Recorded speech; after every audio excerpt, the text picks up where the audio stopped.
There are many advances that could be considered the beginning of virtual reality. You could look at the origins of computer graphics, or maybe start with the philosophical concept of alternate realities. You could draw a line from the many advancements in film and animation, or you could say it all started with the invention of the computer. And I think those are all valid places to begin.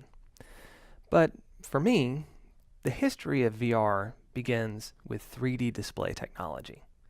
That's the first line of invention that leads directly to what we call VR today.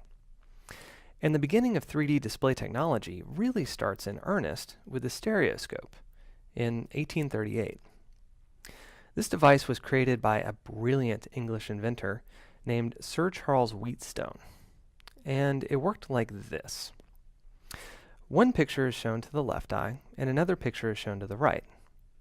The two pictures are of the same object, one from the viewpoint of the left eye and the other from the viewpoint of the right. There are a pair of mirrors at 45-degree angles to the user's eyes, and each is reflecting a picture off to the side.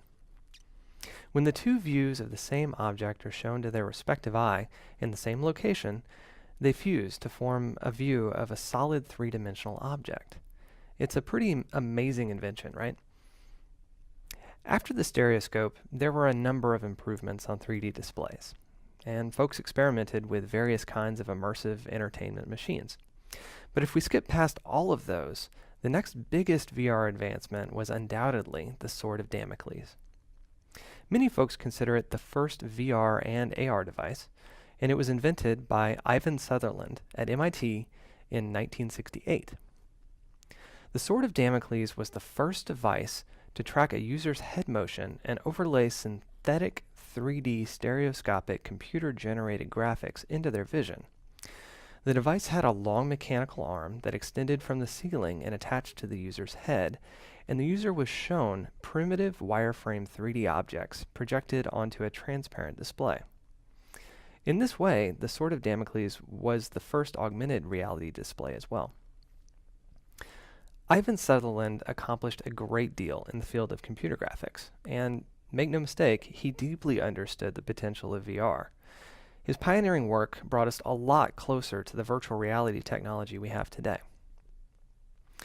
Later, in the early 1990s, we saw virtual reality first promoted to the general public. Thanks to advancements made by NASA and VPL, consumer virtual reality seemed like it was a possibility. Movies were released that used virtual reality as a plot device. Successful books were written that depicted virtual reality as a completely realistic alternate universe. But the virtual reality devices that actually sold didn't live up to those unrealistically high expectations. Nintendo's Virtual Boy headset was a red and black, low-quality display that often caused headaches. Headsets with tracking were extremely expensive and bulky, and the displays were poor. Input systems like data gloves left a lot to be desired. In short, virtual reality simply wasn't ready for the general public, and after a while the hype died away, the industry shrank, and VR was relegated to academic and military use. That is until 2012, when a Kickstarter was announced for a new inexpensive VR device called the Oculus Rift. The booming mobile phone industry had driven down the price of high-quality display technology, and Oculus leveraged this fact and used a clever single-panel display system to manufacture an inexpensive, high-quality VR headset.